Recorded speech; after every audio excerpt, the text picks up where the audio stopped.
Some people really love their life to sit around and f*** off. When I sit around and f*** off, I don't like me. My whole life, I was convinced, when I was a young man, I was convinced I was a loser. Absolutely convinced. Until I started getting really good at martial arts, I never thought I was good at anything. I just had a very low self-esteem. And I was limiting myself by what I thought were other people's opinions of me. This is when I was a really young kid. And I didn't figure this out until I was like in my 30s. But I think that you absolutely can be limited by your perceptions of someone's definitions of you. But you can break through that stuff. That's what you break through with discipline. That's where you break through with hard work and concentration and focus. And that's why it's so important to have like either a discipline or an art or something that you're trying to create or something that you're really focusing on. Because if you don't have like a point of focus as a human, I think it's very hard to get through this life and have an appreciation for true struggle. Because our physical struggle with what our bodies are designed for, the caveman of 10,000 plus years ago, our bodies are still designed for that. That physical struggle doesn't really manifest itself when you're sitting in front of a cubicle, in front of a computer in a cubicle in this unnatural position all day. I think the whole situation is very confusing for the human body. And we don't get the tests that we need in order to have what you would call personal sovereignty. So you gotta impose those tests on yourself. Your life would feel better and richer if you had a goal, you chase that goal, you accomplish some things, you would get this boost of confidence, you get this boost of self-esteem, like whatever it is that you're into doing. Maybe you're into drawing comic books, maybe you're into making pottery or sculptures, but find whatever the f that is and pursue that instead of doing nothing. Like the people that are doing nothing, doing something might be as simple as like that Alex Honnold guy. He just climbs rocks, but he's world-class rock climber. It's something. You don't truly appreciate relaxation unless you've worked hard. And that is the yin and the yang of life. And I've said this to the point of people getting sick of it, but one of the worst decisions a man can make, I can only speak for men, obviously, is to be comfortable.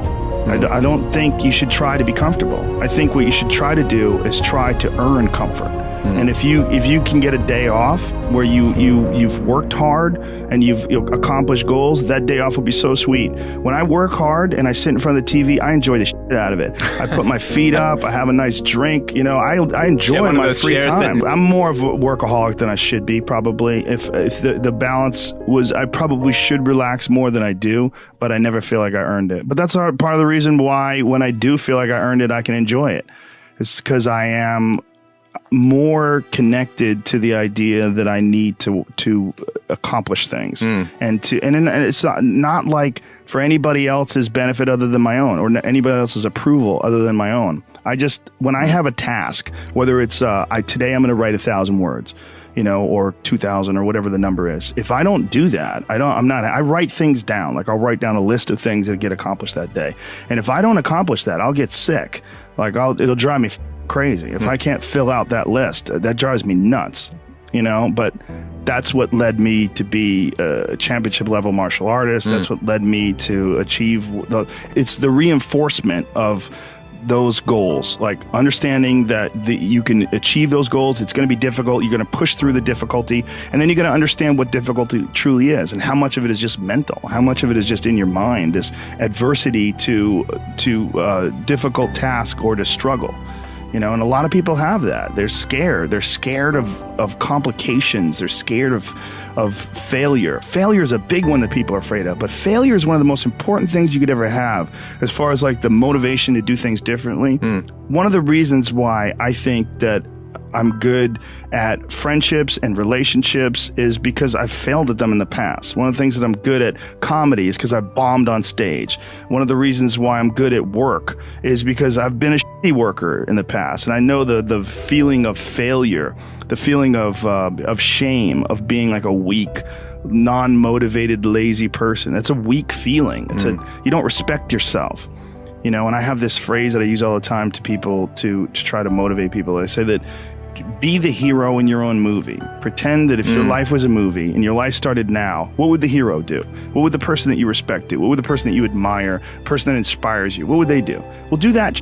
And if you do that, you slowly build momentum. You like, today I did what I wanted to do. Today I started a class in yoga. I did this. I did all these things that I was saying I wasn't going to do. And now I feel momentum. And momentum is a very important point in people's lives. That's why some folks don't like to take days off, because they feel like they're losing momentum and they sort of have to restart the wheel up again after a vacation. Before I was successful, I realized it was stupid. Long before, because when I was like an amateur, I would see guys that were killing, and I'd be like, "F him, like, why is he doing good? Like, that guy sucks, and this guy sucks, and you know, how come he got this and he got that?" And then I remember thinking, like, this is a gigantic waste of time. And I got into comedy because I'm a fan of comedy. And my concentrating on people that suck or being jealous about people that are doing well does me zero good. But instead, if someone does well, I can be inspired and I can get fired up by it. I mean, I figured this out in my early 20s. I was like, okay, this is I have a poor way of looking at it, because it's a martial arts thing. Because in martial arts, like, you can't be jealous of someone else's ability. You have to realize you might have to fight them someday. So by realizing that they're really good, you're forced to be objective about it, and you have to go to work. Like, you have to go, that guy's better than me. I got to get better. And you have to go to work. Right. There's no positive benefit in underestimating someone.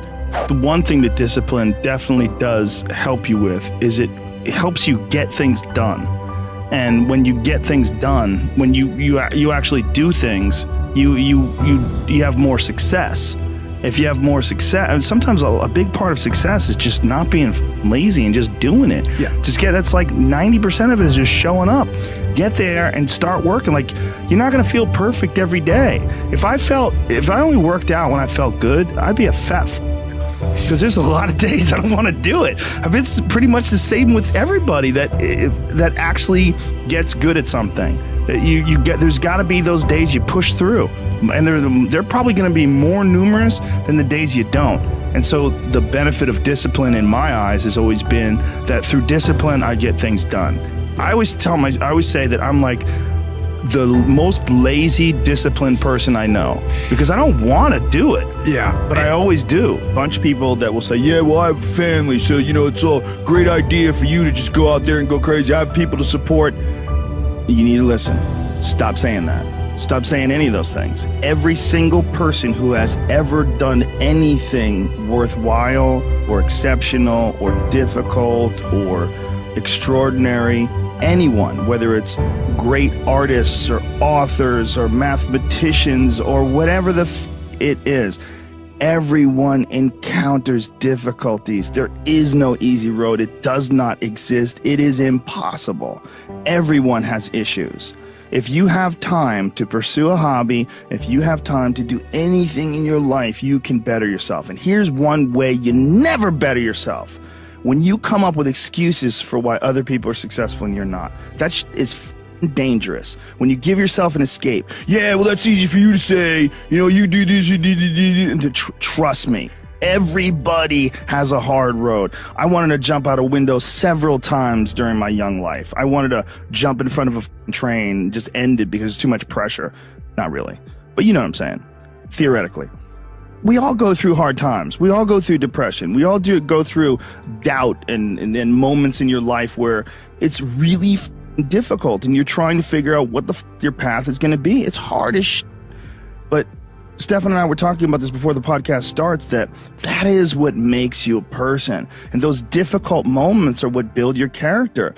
Show me a great man who's the son of a great man. That's what we're saying. These kids that are born billionaires, you're never going to be a self-made person.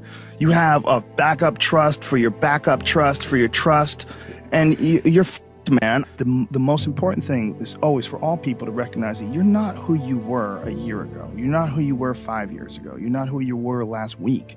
You're who you are now, and this is the only you have control over. So you gotta regulate how much you dwell on regrets of the past. You really gotta be careful, because it's good to have a little.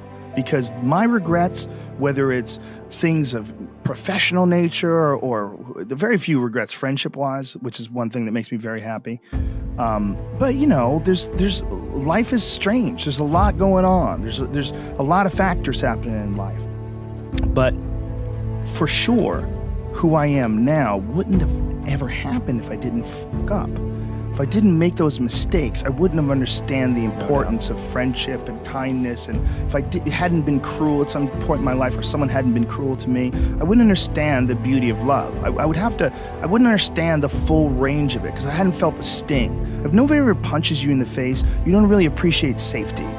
Because a lot of people don't even understand what safety is. You pretend, oh, we're safe, but you are so not safe at any moment. You know, and when someone's punched you in the face a bunch of times and you've been in a street fight with some guy you barely knew, you got in an argument with him, there's something about regular safety that's sweeter. Yeah. It's more delicious. It's more delicious. It's way better to drive your car straight after you almost lost control on a turn.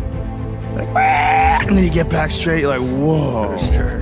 I'm not saying that you should go sideways around corners. What I am saying is that there's a fucking yin and a yang to this world, man. And you gotta fuel yourself with ups.